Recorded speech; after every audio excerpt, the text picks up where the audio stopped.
بسم اللہ الرحمن الرحیم اللہم صلی علی سیدنا و مولانا محمد و صحابی سیدنا و مولانا محمد مبارک وسلم۔ السلام علیکم ورحمۃ اللہ وبرکاتہ۔ ناظرین کرام، ARYQ TV پر حیات صحابہ رضی اللہ تعالیٰ عنہم کے بابرکت پروگرام میں میں ہوں آپ کا میزبان قاری محمد یونس قادری۔ الحمدللہ اس پروگرام میں ہم صحابہ کرام کی حیات طیبہ پہ بات کرتے ہوئے ان کے سیرت و کردار سے، ان کے زہد و تقویٰ سے، عبادت و ریاضت سے ہم ہدایت کا نور حاصل کرتے ہیں۔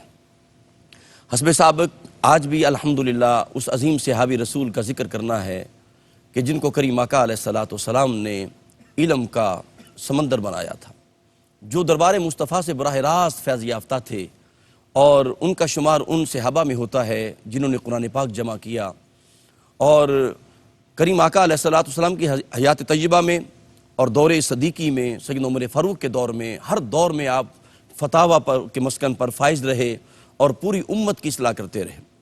رب کائنات نے آپ کو حسن و جمال بھی عطا کیا تھا، آپ بڑے وجیح اور شکیل تھے، اور ظاہری حسن بھی تھا اور باطنی حسن بھی تھا۔ ظاہری حسن بھی ایسا کہ قربان جو دیکھتا وہ آپ کا دیوانہ ہو جاتا، اور جب آپ قرآن و حدیث کا نور بیان کرتے تو آپ یقین جانیں جو بھی سنتا وہ آپ کا ہو جاتا۔ آپ ایک مرتبہ حمص کی سرزمین میں ہیں اور جامع مسجد میں ہیں۔ عبداللہ بن قیس کہتے ہیں کہ عبداللہ بن قیس سکونی کہتے ہیں کہ میں حمص کی جامع مسجد میں داخل ہوا، میں نے دیکھا کہ ایک بڑا وجیح نوجوان ہے، چہرے پہ نور ہے، اور جب وہ بولتا ہے تو اس کے منہ سے نور نکلتا ہے اور موتی جڑ رہے ہیں۔ تو میں نے پوچھا یار یہ کون ہے کہ جو علم کے حوالے سے بات کرتا ہے تو انوار کی بارش شروع ہو جاتی ہے؟ تو لوگوں نے کہا یہ معاذ بن جبل ہیں۔ اسی طرح ابو مسلم خولانی کہتے ہیں کہ میں دمشق کی جامع مسجد میں تھا، اور میں وہاں آیا تو ایک بہت بڑا حلقہ تھا، اور بڑے بڑے کبار صحابہ اس نوجوان کے پاس بیٹھے ہیں اور علم حاصل کر رہے ہیں۔ میں بڑا حیران ہوا کہ صحابہ بھی اس کی طرف رجوع کر رہے ہیں۔ میں نے پوچھا لوگوں یہ کون ہے کہ جس کی بارگاہ میں صحابہ بھی علم حاصل کر رہے ہیں؟ تو فرمایا یہ قربان جاؤں یہ معاذ بن جبل ہیں، اور یہ وہ معاذ بن جبل ہیں جن کی بابت عبداللہ بن مسعود فرمایا کرتے تھے کہ وہ ایک فرد نہیں ہے بلکہ اس کی ذات کے اندر پوری امت شامل ہے۔ ہمارے ساتھ اس گفتگو میں شامل ہیں انتہائی محترم، جن سے ہم بہت کچھ سیکھتے ہیں۔ جب وہ بولتے ہیں تو ان کے اندر ضیاء الامت کا نور بھی نظر آتا ہے، ادبی چاشنی نظر آتی ہے۔ جناب محترم پروفیسر رضا الدین صدیقی صاحب جلوہ فرمائیں۔ السلام علیکم ورحمۃ اللہ۔ وعلیکم السلام ورحمۃ اللہ صدیقی صاحب خوش آمدید کہتے ہیں، اور ذکر حسب سابق ہو رہا ہے سیدنا معاذ بن جبل رضی اللہ تعالیٰ عنہ کا، جہاں علم کے حوالے سے وہ ایک کوہ ہمالیہ تھے، وہاں کریم آقا علیہ السلام نے ان پر جو اعتماد کیا وہ بھی اپنی مثال آپ ہے کہ ہم دیکھتے ہیں کہ کریم آقا علیہ السلام پورے عرب میں اگر سفیر بناتے تو معاذ بن جبل کو بناتے، یمن کی طرف بھیجا تو معاذ بن جبل کو بھیجا۔ اس حوالے سے میں چاہتا ہوں کہ آپ کچھ موتی عطا فرمائیں۔ جی، نبی کریم صلی اللہ علیہ وآلہ وسلم ان کے علم پر بہت اعتماد فرماتے تھے جی، اور خود کئی مواقع پہ آپ نے تصدیق کی۔ جب آپ سے پوچھا جاتا کہ معاذ نے اس طرح کہا ہے تو آپ فرماتے کہ معاذ نے سچ کہا ہے، سبحان اللہ۔ معاذ نے سچ کہا ہے، معاذ نے سچ کہا ہے۔ کیا کہنے؟ 3 دفعے بھی تکرار ملتی ہے آپ کی لب انور سے، سبحان تو اللہ۔ جس کی تصدیق مصطفیٰ کریم صلی اللہ علیہ وسلم 3 بار فرمائیں، اس کے پھر علم کی ثقافت میں کیا شبہ رہ جاتا ہے۔ جب مکہ فتح ہوا جی، تو حضرت معاذ کی ڈیوٹی لگائی گئی کہ کچھ عرصہ آپ یہاں مقیم رہیں اور نئے داخل ہونے والوں کو اسلام کی تعلیم دیں، اور یہ ڈیوٹی آپ انجام دیتے رہے۔ کتنی بڑی یہ بات تھی کہ قریشی ان کو تعلیم دینے کے لیے ایک انصاری کو مقرر کیا گیا کہ وہ انہیں قرآن کی اور حدیث کی تعلیم دیں۔ سبحان اللہ۔ پھر نبی کریم صلی اللہ علیہ وآلہ وسلم کی خدمت اقدس میں یہ عرض کی گئی کہ یمن کے لوگ مسلمان ہو گئے جی، اور چاہتے ہیں کہ کسی اپنے آپ درویش کو یہاں حاکم بنا کر بھیجیں اور اتالیق بنا کر بھیجیں، تو نبی محتشم صلی اللہ علیہ وآلہ وسلم نے حضرت معاذ بن جبل کا انتخاب فرمایا اللہ کہ یہ یمن کے گورنر ہوں گے۔ 4 دوسرے صحابہ بھی مختلف علاقوں کے گورنر بنائے گئے، اور سب کو کہا گیا کہ جو تم پہ بالا تر ہیں وہ حضرت معاذ بن جبل ہیں، اور جو تم نے محاصل موصول کرنے ہیں یہ ان تک پہنچا دینے۔ تو یہ گویا کہ گورنر تھے، سب گورنروں پہ فائز تھے، جتنے بھی علاقے کے حاکم اعلیٰ تھے گویا کہ یمن کے۔ سبحان اللہ۔ تو نبی کریم صلی اللہ علیہ وآلہ وسلم انہیں رخصت کرنے کے لیے مدینہ منورہ کے باہر تک تشریف لائے، اللہ اور حضور نے ارشاد فرمایا کہ سوار ہو جاؤ۔ اور خود حضور جو ہے وہ ساتھ ساتھ چل رہے ہیں. وہ عرض کر رہے ہیں کہ میں ادب بجا لا ہوں نیز سے، لیکن حضور اصرار فرما رہے ہیں کہ آپ سوار ہوں، میں آپ کو رخصت کرنے کے لیے آیا ہوں. کیا محبت ہے. ایک عجیب سا گداز پیدا ہو جاتا ہے یہ سارا واقعہ ہی سن کے. اور یہ واقعہ ہی ایک ایسا واقعہ ہے کہ جس میں علم کے، حکمت کے اور محبت کے ایک دریا بہہ رہے ہیں. تو نبی کریم صلی اللہ علیہ وآلہ وسلم نے ان سے استفسار فرمایا کہ معاذ، جب آپ کے سامنے کوئی قضیہ پیش آیا تو آپ فیصلہ کیسے کریں گے؟ جی. انہوں نے عرض کی کہ یا رسول اللہ صلی اللہ علیہ وسلم میں کتاب اللہ کی طرف رجوع کروں گا. جی. نبی محتشم صلی اللہ علیہ وآلہ وسلم نے استفسار فرمایا کہ اگر تمہیں کتاب اللہ سے واضح طور پر اس کی کوئی دلیل نہ ملی، کوئی آیت ایسی نہ ملی جو کہ صراحت سے اس مسئلے کی طرف اشارہ کرتی ہے، تو پھر آپ کیا کریں گے؟ انہوں نے عرض کی کہ یا رسول اللہ صلی اللہ علیہ وسلم میں اللہ کے پیارے حبیب صلی اللہ علیہ وسلم کی سنت کی طرف رجوع کروں گا. سبحان اللہ. حضور اکرم صلی اللہ علیہ وآلہ وسلم نے ارشاد فرمایا کہ اگر تمہیں سنت سے بھی وہ چیز نہ ملی، جی، تو انہوں نے عرض کی کہ یا رسول اللہ پھر میں کتاب و سنت کی روشنی میں اپنی رائے سے فیصلہ کروں گا، اجتہاد کروں گا. اللہ اکبر. نبی کریم صلی اللہ علیہ وآلہ وسلم اس پر بہت خوش ہوئے. جی. اور آپ نے کہا کہ اس اللہ کی حمد ہے کہ جس نے اپنے رسول کے رسول کو صحیح بات تک پہنچنے کی توفیق عطا فرمائی. کیا کہنے ہیں، رسول با میں نے قاصد ہے یہاں پر کہ رسول کے رسول کو صحیح بات تک پہنچنے کی توفیق عطا فرمائی. نبی کریم صلی اللہ علیہ وسلم نے گویا کہ اس پر سعد فرمایا. تو یہ بڑی بنیادی حدیث ہے. ہر جو دبستان فکر ہے، فقہ کے جتنے بھی مصادر ہیں، اس حدیث کو، حدیث معاذ کو بڑی بنیادی اہمیت جو ہے وہ دی گئی ہے کہ کتاب اللہ کی طرف رجوع کیا جائے. کتاب اللہ سے چیز نہ ملے تو پھر رسول اللہ صلی اللہ علیہ وسلم کی سنت کی طرف رجوع کیا جائے. میں نے اس نشست میں آنے سے پہلے بطور خاص بہت سے نسخے دیکھے، تو اس میں سب میں سنت کا لفظ ہے. اور میں عرصے سے یہ چاہ رہا تھا کہ اس بارے میں ایک وضاحت میرے سامنے بھی آئے، شرح صدر ہو، اور پھر ہم اپنے دوستوں کو بھی شرح صدر میں شریک کریں کہ دوسرا مصدر کیا ہے. یہ سنت رسول صلی اللہ علیہ وسلم ہے. اور پھر اس کے بعد جو ہے وہ اجتہاد ہے. اجتہاد جب اجتماعی صورت کر لے تو یہ اجماع ہے، ورنہ یہ قیاس ہے. یہ دونوں اجتہاد ہی کی صورتیں. صحیح. یہ جو فقہ اسلامی ہے اس کا کہ گویا کہ یہ ایک بنیادی ستون ہے، اور وہ یہ حدیث پاک، اور اسے سب نے بیان کیا. ابو داؤد شریف میں بیان ہے، ترمذی میں بیان ہے. اور پھر اس حدیث پاک سے اتنا استشہاد کیا گیا ہے کہ تلقی بالقبول اسے کی گویا حاصل ہو گیا. اور یہ میں یہ سمجھتا ہوں کہ یہ میں سمجھتا ہوں، کہنے کے بعد میں تو ایک دعویٰ آ جاتا ہے، میں ایک مبتدی ہوں، کہ یہ گویا کہ حدیث پاک ایک تواتر مانوی کی صورت اختیار کر گئی ہے، کیونکہ اتنے لوگوں نے اس سے استشہاد کیا. آج کے دور میں کچھ لوگوں نے کہا ہے کہ یہ حدیث ضعیف ہے. اور کیوں کہا ہے؟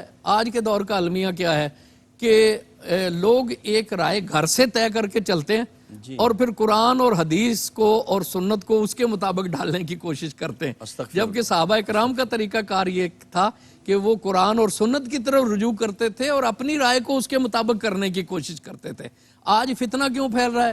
اس لیے فتنہ پھیل رہا ہے کہ لوگ ایک رائے پہلے قائم کر لیتے ہیں، پھر توڑ مروڑ کر قرآن و حدیث کو اس کے مطابق کرتے ہیں. اللہ اکبر. اللہ. تو اس کے اور کیونکہ کچھ لوگوں کو یہ قیاس کا مسئلہ جو ہے وہ سمجھ میں نہیں آتا یا پسند نہیں آتا. جی. تو وہ اور اصل بات کیا ہے، پسند کیوں نہیں آتا کہ ایک آپ طریقہ کار کے مطابق چلتے رہے نا. اور حضرت معاذ بن جبل رضی اللہ تعالیٰ عنہ نے اس کی طرف اشارہ بھی کیا ہے. جی بے شک. اشارہ بھی کیا ہے کہ جو ایک روایت ہوتی ہے نا، تو اس پہ چلتے رہنے سے انسان جو ہے نا وہ بسا اوقات اپنی انفرادیت نہیں منوا سکتا. جی. ایک غیر معمولی وجود ہو نا تو وہ روایت کے اندر خدمت کرتے ہوئے لوگوں کا رجوع اس کی طرف ہوتا ہے. صحیح. اور یہ میں آپ سے انداز کو کروں کہ آپ قرون اولیٰ میں دیکھیں، آج ہمارے ہاں جھگڑے ہو رہے ہیں، جی یہ بدعت ہے، یہ بدعت ہے، ان چیزوں پر جو معمولات کا حصہ ہیں. صحیح ہے. جو معمولات کا حصہ ہیں. وقت کے ساتھ ساتھ بہت سی چیزیں تربیت کے ذیل میں، معاشرے کو منظم کرنے کے ذیل میں ایسی اختیار کرنی پڑتی ہیں جو کہ فی الاصل قابل اعتراض نہیں ہوتی. جی. صرف ان کی کچھ صورت جو ہے وہ نہیں ہوتی ہے. جبکہ آپ قرون اولیٰ میں دیکھیں، جو بدعت کا لفظ ہے وہ جو عقیدے کا انحراف ہے نا، یہ جو نئے نئے عقیدے لوگ اختیار کر لیتے تھے، صحابہ کرام اس کو بدعت کہا کرتے تھے.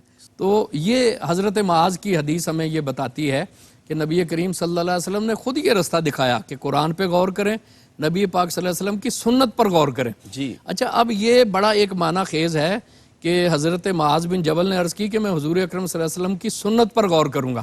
جو آپ ائمہ اربعہ کا کام دیکھیں نا تو وہ لوگ یہ دیکھا کرتے تھے کہ صحابہ کرام کا قول کیا ہے, صحابہ کرام کا عمل کیا ہے, اور پھر وہ صحابہ کرام کی کثرت کو دیکھ کر یہ تعین کرنے کی کوشش کیا کرتے تھے کہ سنت کیا ہے. اللہ اکبر. یہ تعین کرنے کی کوشش کیا کرتے تھے سنت کیا ہے. اب یہ دیکھیں کہ امام اعظم نے جب ایک عمل سے حجت پکڑی تو صحابی نے سنا رسول اللہ صلی اللہ علیہ وسلم سے, تابعی نے سنا جناب صحابی سے, اور ان سے تبع تابعی نے سنا. یہی سند ہے نا کہ تبع تابعی سے امام اعظم نے سنا, انہوں نے تابعی سے سنا, اور انہوں نے سنا صحابی سے, یا تابعی سے براہ راست امام صاحب نے سنا, انہوں نے صحابی سے سنا. تو سند میں کسی قسم کا کوئی سکم نہیں ہے. صحیح ہے. آج لوگ لے آتے ہیں کہ دیکھیں چھٹا راوی ضعیف ہے, ساتواں راوی ضعیف ہے. بھئی چھٹا اور ساتواں راوی ضعیف ہے تو اس میں امام اعظم کے علم کا کیا قصور ہے؟ یہ تو آپ کے علم کا قصور ہے کہ آپ روایت کو بہت بعد سے لے کر آئے ہیں. اس حدیث پاک میں ہمیں یہ بات بھی واضح ہوتی ہے کہ اس حدیث سے ہمیں جو کریم آقا نے یمن کی طرف آپ کو بھیجا, اور اس سے اجماع کا نور بھی ملتا ہے, قیاس کا نور بھی ملتا ہے. لیکن ناظرین محترم, میں یہاں ایک بات آپ سے عرض کرنا چاہتا ہوں کہ کنتم خیر امت اخرجت للناس تأمرون بالمعروف وتنہون عن المنکر کے تحت, اور بلغوا عنی ولو آیہ کا نور جو ہے سرکار دو عالم معاذ بن جبل کے ساتھ جا رہے ہیں, امام الانبیاء ہیں, اور آپ سواری پہ سوار ہیں. تو یہاں جملہ ناظرین کو یہ دینا چاہتا ہوں, لوگ مدینہ پاک میں آقا کی بارگاہ میں آتے ہیں اور میرے آقا اس کے ساتھ چل رہے ہیں جو تبلیغ دین کے لیے جا رہا ہے. اپنے قلب و روح کو ذکر مصطفیٰ سے معطر رکھیں. ملاقات کرتے ہیں ایک وقفے کے بعد. السلام علیکم ورحمۃ اللہ وبرکاتہ. ناظرین کرام, حیات صحابہ رضی اللہ تعالیٰ عنہم کے بابرکت پروگرام میں آپ شامل ہیں, اور عظیم صحابی رسول سیدنا معاذ بن جبل رضی اللہ تعالیٰ عنہ کا حسین ذکر ہو رہا ہے, جن کے بارے میں عبداللہ بن مسعود کا یہ جملہ بار بار میرے ذہن میں آتا ہے. وہ فرمایا کرتے تھے کہ معاذ بن جبل ایک فرد نہیں ہے بلکہ اس کی ذات میں پوری امت موجود ہے, اور صحابہ بھی ان سے علم کا نور حاصل کرتے تھے. کریم آقا علیہ الصلوۃ والسلام نے کئی مقامات پر معاذ بن جبل رضی اللہ تعالیٰ عنہ کو نصیحتیں فرمائی ہیں. کبھی فرمایا کہ بشروا ولا تنفروا, یہ بھی اسی موقع پہ کہا تھا جب کریم آقا علیہ الصلوۃ والسلام نے یمن کی طرف آپ کو بھیجا.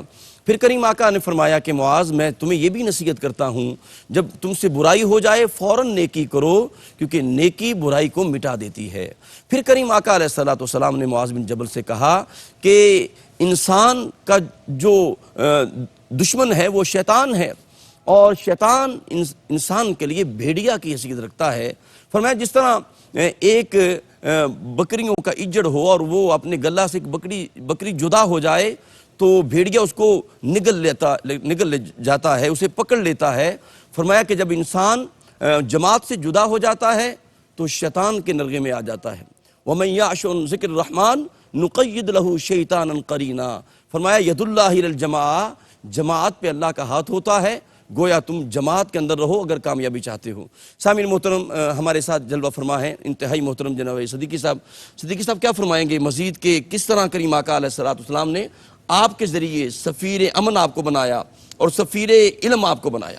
جی ہاں, جو جس بارے میں گفتگو ہو رہی تھی جی, تو نبی کریم صلی اللہ علیہ وسلم مطمئن ہوئے کہ یہ مصادر علم سے بہت اچھی طرح آگاہ ہو چکے ہیں. بے شک. تو پھر حضور اکرم صلی اللہ علیہ وسلم نے جو ایک گزشتہ نشست میں اشارہ ہوا تھا کہ انہوں نے اپنا سارا مال و متاع اسلام کی خدمت میں صرف کر دیا تھا, صحیح, حتیٰ کہ قرض لے کر بھی دین کی خدمت کرتے رہے. اللہ اکبر. تو ان کی جائیداد بیچ کر وہ قرض ادا کرنا پڑا, پھر بھی باقی رہ گیا. تو حضور اکرم صلی اللہ علیہ وسلم نے فرمایا کہ اللہ رب العزت سبب پیدا کرے گا, کیونکہ ان کی نیت نیک تھی.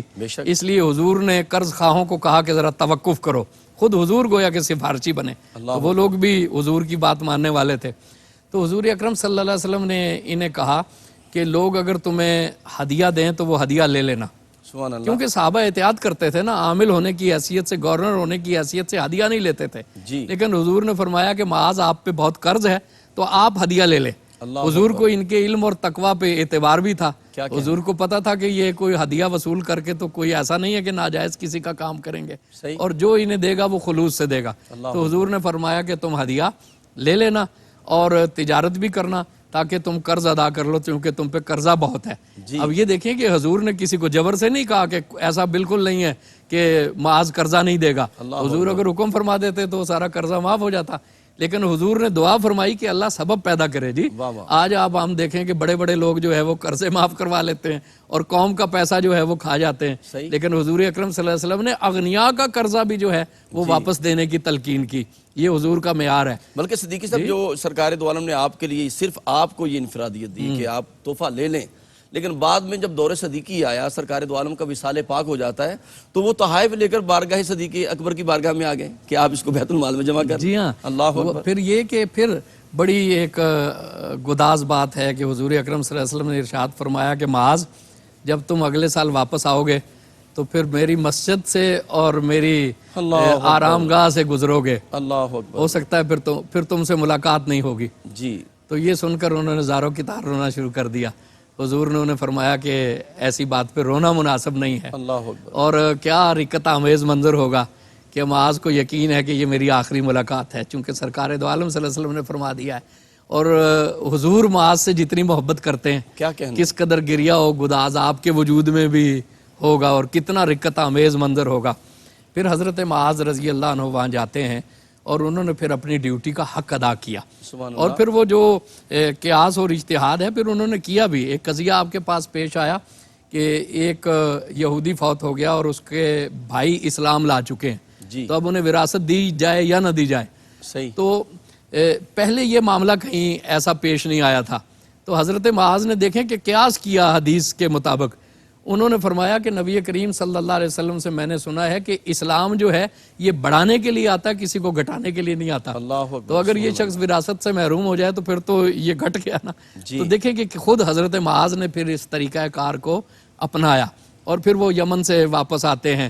تو حضرت اپنے سارے ہدایا اور اموال جو ہے وہ حضرت ابو بکر صدیق کے سامنے رکھ دیتے ہیں.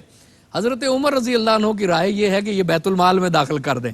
حضرت ابو بکر صدیق کہتے ہیں کہ حضور انور صلی اللہ علیہ وسلم نے انہیں ہدیہ وصول قبول کرنے کی چونکہ اجازت دی ہے اور ان پر قرض ہے تو میں حضور کی اجازت کو منسوخ نہیں کر سکتا. کیا کہنے. اور اب پھر یہ دیکھیے کہ رات کو حضرت معاذ ایک خواب دیکھتے ہیں کہ ایک دریا ہے جس میں وہ ڈوبنے والے ہیں اور حضرت عمر انہیں پکڑ کے آ کے کھینچتے ہیں. تو وہ عمر کے رضی اللہ عنہ کے پاس جاتے ہیں اور کہتے ہیں کہ عمر میں ڈوبنے لگا تھا، تم مجھے بچا رہے، تمہارا مشورہ دنیا کے بارے میں ٹھیک ہے. پھر جا کر عرض کرتے ہیں حضرت ابو بکر صدیق سے کہ یہ سب مجھ سے لے لیں. وہ فرماتے ہیں کہ نہیں، نبی کریم صلی اللہ علیہ وسلم کی اجازت ہے، آپ اس سے فائدہ اٹھائیں. تو حضرت عمر کہتے ہیں کہ اب لے لو، کیونکہ اب حجت تمام ہو گئی ہے. اب یہ اس مال میں تم غرق نہیں ہوگے، کیونکہ دنیا کی محبت تو ان کے دل میں نہیں ہے نا جی. اور انہوں نے تو 2 دفعہ یہ کوشش کی کہ یہ مال وہ بیت المال میں داخل کر دیں. تو محبت تو نکل گئی نا. اب تو رسول اللہ صلی اللہ علیہ وسلم کی جو اجازت اور رخصت ہے اس سے وہ ان کا بوجھ ہلکا ہو رہا ہے. اور وہ بوجھ بھی انہوں نے اپنی ہوائے نفس کے لیے نہیں لیا، دین کی خاطر لیا. صحیح. حضرت ابو بکر صدیق رضی اللہ تعالیٰ عنہ نے ایک مجلس مشاورت غیر اعلانیہ تشکیل دی. حضرت عمر کے زمانے میں تو پھر یہ باقاعدہ ایک شورا کا نظام تشکیل پا گیا نا. اور اس میں حضرت عمر، حضرت علی، حضرت عثمان، حضرت ابی بن کعب، حضرت زید بن ثابت اور معاذ بن جبل اس میں نمایاں ہیں. اور کسی بھی لشکر میں آپ کو بھیجا جاتا ہے تو اس لشکر کے سالار کو حضرت ابو بکر صدیق رضی اللہ تعالیٰ عنہ تلقین کرتے ہیں کہ معاذ بن جبل کا بڑا خیال رکھنا، ابو عبیدہ ابن جراح کا بڑا خیال رکھنا. شرجیل کی قیادت میں ایک لشکر بھیجا گیا، یزید بن سفیان کی قیادت میں ایک لشکر بھیجا گیا اور ان میں معاذ بن جبل تھے. دونوں کو حضرت ابو بکر صدیق نے تلقین کی کہ دیکھنا یہ معاذ بن جبل ہیں، یہ رسول اللہ صلی اللہ علیہ وسلم کے بڑے محترم صحابی ہیں، ان کا خیال رکھنا. یہ ابو عبیدہ ابن جراح ہیں، ان کا خیال رکھنا. اور حضرت عمر رضی اللہ تعالیٰ عنہ تو آپ سے کمال محبت فرماتے تھے. ایک دفعہ آپ ایک کمرے میں تشریف فرما تھے اور لوگ بھی آپ کے سامنے تھے. تو حضرت عمر نے کہا کہ کوئی شخص اپنے اپنے دل کی آرزو بیان کرے، ہر شخص. صحیح. ایک شخص نے کہا کہ میں یہ چاہتا ہوں کہ یہ کمرہ جو ہے یہ دراہم سے بھرا ہو اور میں سب کا سب اللہ کے رستے میں خرچ کر دوں. اللہ اکبر. حضرت عمر رضی اللہ تعالیٰ عنہ نے ارشاد فرمایا کہ اور کوئی خواہش بیان کرے.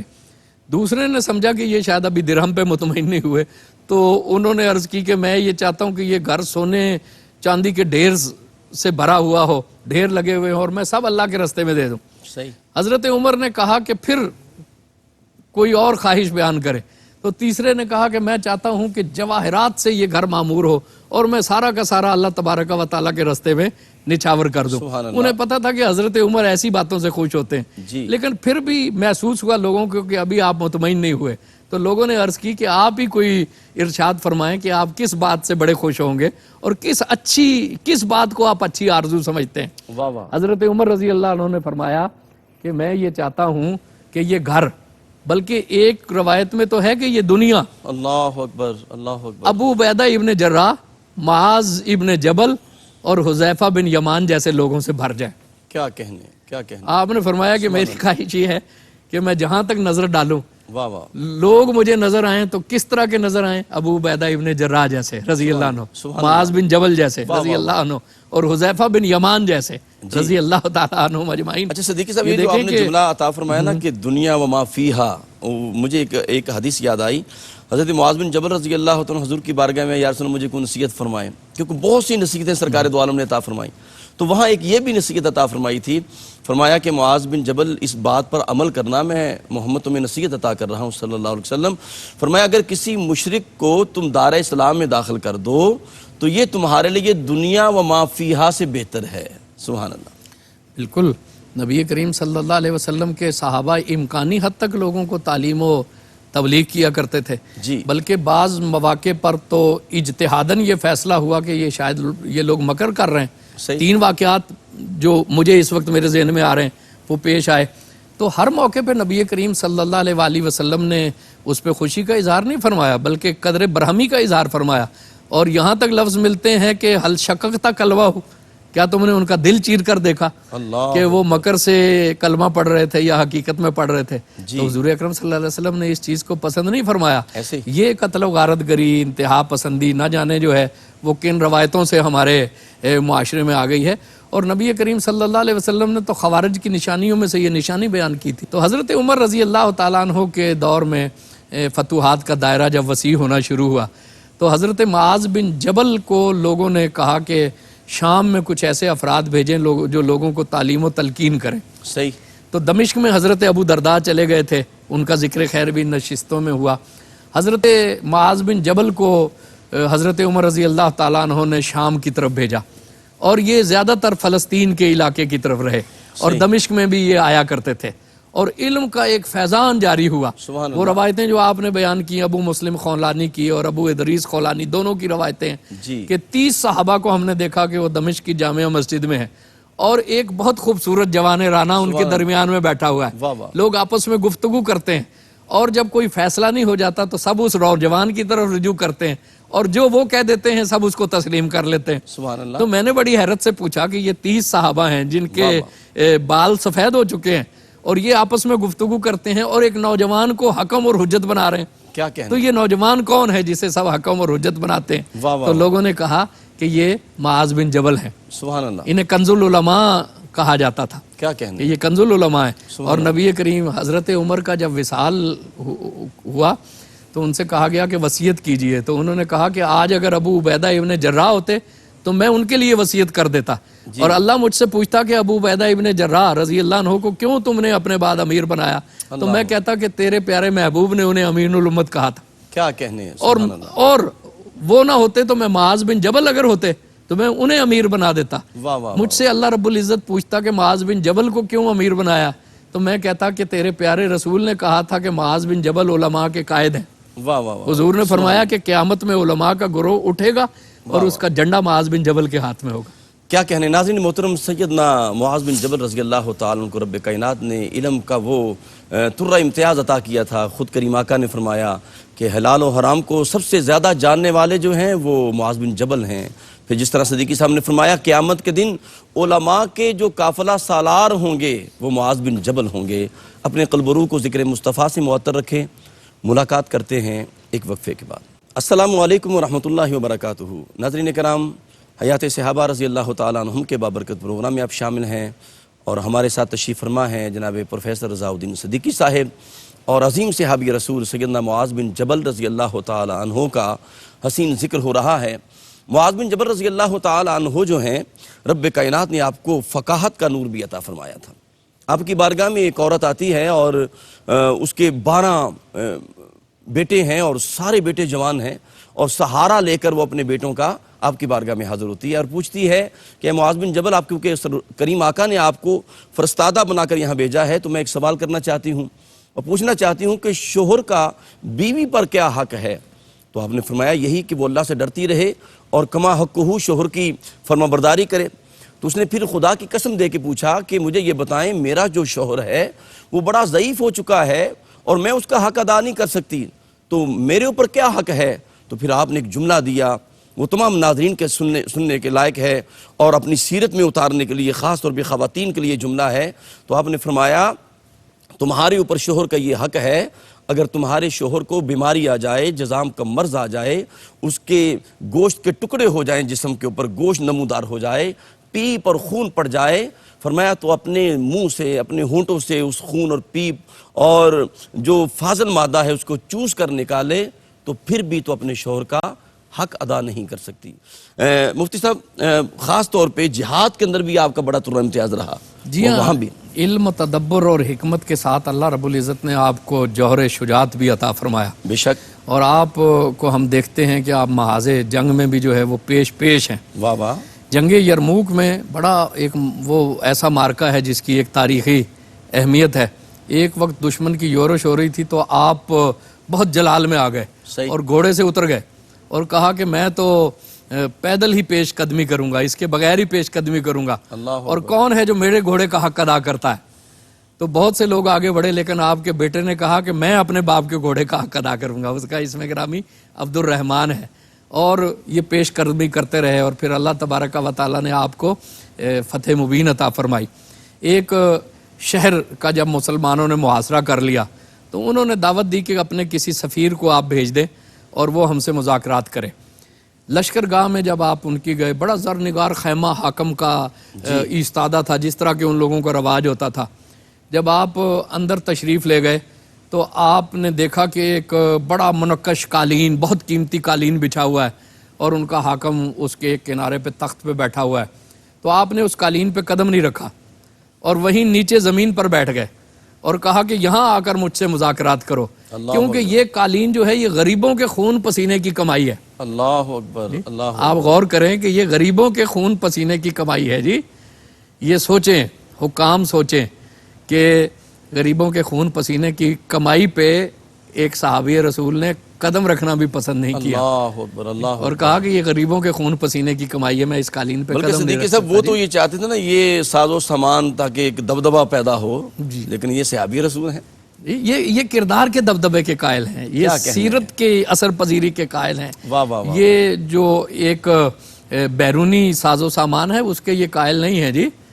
وہ اقبال نے کیا خوبصورت بات کی ہے کہ اللہ کا سو شکر کے پروانہ نہیں میں، دریوزہ گرے آتش بیگانہ نہیں میں۔ کیا کہنا، ان کے اندر اپنی ایک آگ ہے جی، واہ واہ، جو کہ ہر طرف روشنی پھیلاتی ہے، جو کہ انہیں بے قرار رکھتی ہے۔ تو آپ وہیں بیٹھ گئے، لوگوں نے کہا کہ یہ آپ خاک نشین ہیں، آپ کو اس سے کوئی آر نہیں آ رہا؟ آپ نے کہا مجھے کوئی آر نہیں آ رہا۔ تو وہ پھر گفتگو پہ وہیں آنا تھا انہیں، وہ آ گئے اور کہنے لگے کہ آپ ایران پہ حملہ کریں جس وقت بادشاہت کا وہاں نظام دھرم برم ہے اور ایک خاتون کے ہاتھ میں اب زمام اقتدار آ گئی ہے، یا آپ جو ہے وہ حبشہ پہ جائیں۔ ہم لوگوں کی تعداد تو ستاروں سے بھی زیادہ ہے جی، اور زمین کے ذروں سے بھی زیادہ ہم میں توانائی ہے، ہمارے وسائل ہیں، آپ ہم سے کیسے مقابلہ کریں گے؟ تو حضرت معاذ بن جبل نے کہا کہ ہمارے نزدیک اس چیز کی کوئی اہمیت نہیں ہے اللہ اکبر، کہ تم ستاروں سے زیادہ ہو یا ذروں سے زیادہ تمہارے وسائل ہیں، ہم تو ایک نظریے کو لے کر آگے بڑھیں اور ہم کبھی اس نظریے سے پیچھے نہیں ہٹیں گے، اور اللہ تبارک و تعالی ہمیں فتح و کامرانی عطا فرمائے گا۔ کیا کہنے، کیوں؟ یہ لوگ یقین سے مشرف تھے۔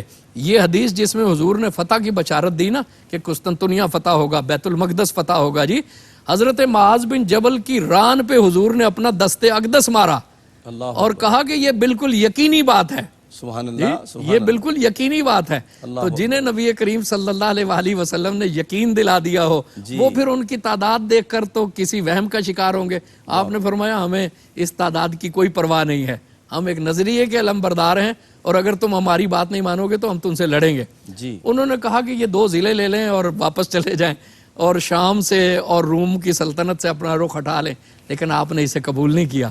آپ نے فرمایا کہ ہم تو اعلاء کلمت الحق کے لیے نکلے، کوئی تجارت کرنے کے لیے نہیں نکلے. جی آپ نے کہا کہ تجارت کرنے کے لیے نکلتے تو پھر ہم اسے قبول کر لیتے. واہ واہ. پھر اس لشکر نے شام و فلسطین فتح کر لیا.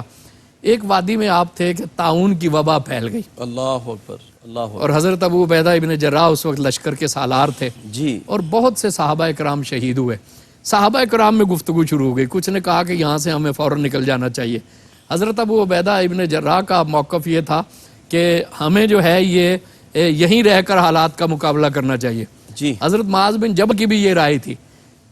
انہوں نے کہا کہ میں نے نبی کریم صلی اللہ علیہ وسلم سے سنا ہے کہ مسلمان جب شام کی طرف جائیں گے تو ایک وبا پھوٹ جائے گی، اور جو شخص اس وبا سے ہلاک ہو جائے گا اللہ اسے شہادت کا مرتبہ عطا کرے گا. سبحان اللہ. تو یہ تو اللہ کی رحمت ہے، مجھے اس سے بھاگ کے نہیں جانا.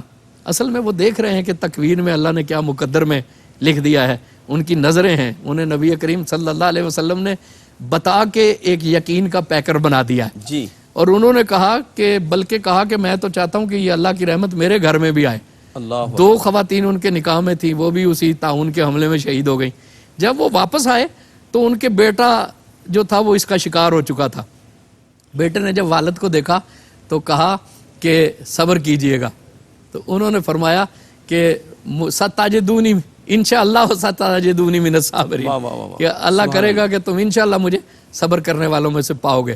اور پھر انہیں بھی گلٹی انگلی پر نکل آئی اور انہوں نے دیکھا کہ آخری وقت ہے تو لوگ آ گئے اور آنسو بہانے لگے کہ اب علم دنیا سے اٹھ رہا ہے. جی تو حضرت معاذ بن جبل نے ارشاد فرمایا کہ علم کی روایت اس امت میں قیامت تک رہے گی، جی میرے جانے سے علم اٹھے گا نہیں. دیکھیں صحابی بھی اپنے آپ کو ناگزیر نہیں سمجھتا. واہ واہ واہ. لوگوں نے کہا پھر ہم کس سے علم حاصل کریں گے؟ انہوں نے کہا کہ عمر، عثمان اور علی کی طرف رجوع کرنا، اور اگر عمر، عثمان اور علی تم سے دور ہو تو پھر ابو درداء اور سلمان فارسی اور عبداللہ بن مسعود اور عبداللہ بن سلام کی طرف رجوع کرنا. اور کہا کہ عبداللہ بن سلام کون ہے؟ نبی کریم صلی اللہ علیہ وسلم نے فرمایا کہ میری امت کا جو 10واں فرد جنت میں داخل ہوگا وہ عبداللہ بن سلام اللہ اکبر. رضی اللہ عنہ. بلکہ صدیقی صاحب یہ بڑی اہم بات آپ نے، وہ جو طاعون والی حدیث جو آپ نے بیان فرمائی، اس میں بھی بڑی ہمیں ایک سبق ملتا ہے کہ مرض بھی رحمت ہے. اور جس طرح کریم آقا علیہ السلام نے فرمایا اگر میرے امتی کو کانٹا بھی چبھتا ہے تو وہ کانٹا بھی جو ہے وہ گناہ معاف کر دیتا ہے.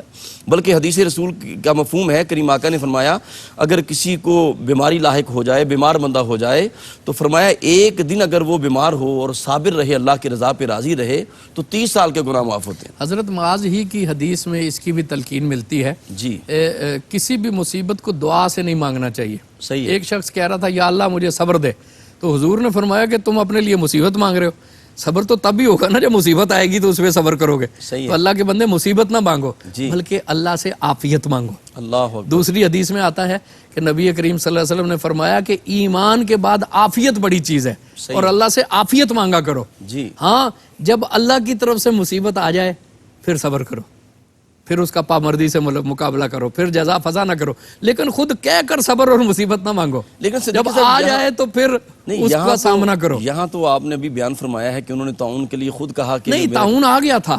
اچھا طاعون آ گیا تھا نا. صحیح ہے. طاعون آ گیا تھا. وہ کون تھے؟ وہ لوگوں کے نگران تھے، جو اس علاقے کے لوگ تھے. وہ کہاں جاتے؟ تو انہوں نے کہا کہ ہمیں یہاں رہ کے لوگوں کے دکھ درد میں شریک ہونا ہے. ہر چیز میں ایک نزاکت ہوتی ہے. سرسری کسی چیز کو لیں تو غلط فہمی ہوتی ہے. جی وہ ان کا کردار دیکھیں نا، اور ان کا کردار دیکھیں. جی تو یہ ایک اختلاف بھی تھا اس میں کہ ہم کیا کریں. جی صحیح ہے. اور اس میں جو ہے وہ بہت سارے صحابہ کرام شہید ہو گئے. اللہ رب العزت ان کے مقام بلند کرے. اور نبی کریم صلی اللہ علیہ وسلم نے فرمایا کہ یہ لوگ جو اس جرت سے اس کا سامنا کرتے ہوئے شہید ہوں گے، یہ موت کا شکار ہوں گے، وہ شہید ہو جائیں گے. اور پھر اب یہ دیکھیے کہ جب ایک گلٹی طاعون کی نکل آتی ہے تو وہ کوئی بہت زیادہ جو ہے وہ دیر نہیں لگاتی. انسان بڑی جلدی موت کی نظر ہو جاتا ہے. اور وہ بڑی اذیت، حضرت معاذ نے وہ بڑی اذیت کا وہ مرحلہ دیکھا. اور پھر وہی بات جس کی طرف اشارہ کیا تھا کہ انہوں نے لوگوں سے کہا کہ میرے خیمے کے پردے ہٹا دو اور میرے قریب آؤ، اور کہا کہ ایک حدیث میں نے زندگی میں بیان نہیں کی. جی میں چاہتا ہوں کہ وہ حدیث بیان کروں کہ حضور اکرم صلی اللہ علیہ وسلم نے فرمایا ہے کہ جو شخص بھی اللہ کی توحید کو صحیح دل سے مان لے گا، اس کلمہ طیبہ کو مانے گا، اللہ رب العزت اس پہ کرم فرما دے گا، اس کی مغفرت فرما دے گا. اور ابو دردہ سے تصدیق کروا دینا کہ یہ نبی کریم صلی اللہ علیہ وسلم کی حدیث ہے. سبحان اب دیکھیں حضرت عمر کا، حضرت عثمان کا، حضرت علی رضی اللہ عنہ کا انہوں نے نام لیا، کہا کہ ان 4 صحابہ سے علم حاصل کرنا. پھر عبداللہ بن سلام کے بارے میں کہا کہ وہ جنت میں 10ویں ہیں. پھر کہا کہ ابو دردہ سے پوچھ لینا. یہ صحابی کا کردار ہے کہ وہ کہہ رہے ہیں کہ میرے جانے سے علم نہیں چلا جائے گا، دوسروں کی تعریف کر رہے ہیں. جی آج ہم کسی کی تعریف کرنے کے لیے تیار ہی نہیں. جی صدیق صاحب کیا کہنے، اور جی چاہتا تھا آپ سنتے رہیں اور یہ حسین گفتگو جاری رہے. سیدنا معاذ بن جبل رضی اللہ تعالیٰ عنہ، وہ عظیم صحابی رسول جن کے بابت میرے آقا نے فرمایا کہ کل بروز قیامت جب اہل جنت اللہ کی بارگاہ میں حاضر ہوں گے تو علماء بھی آئیں گے، تو علماء کے قافلہ کے جو سالار ہوں گے وہ سیدنا معاذ بن جبل رضی اللہ تعالی عنہ ہوں گے. رب کائنات ہمیں بھی صحابہ کرام کی سیرت کا نور عطا کرے، علم کا نور عطا فرمائے، اور رب کائنات ہمیں صراط مستقیم پر چلنے کی توفیق عطا فرمائے. اپنے میزبان قاری محمد یونس قادری کو اجازت دیجیے. السلام علیکم ورحمۃ اللہ وبرکاتہ.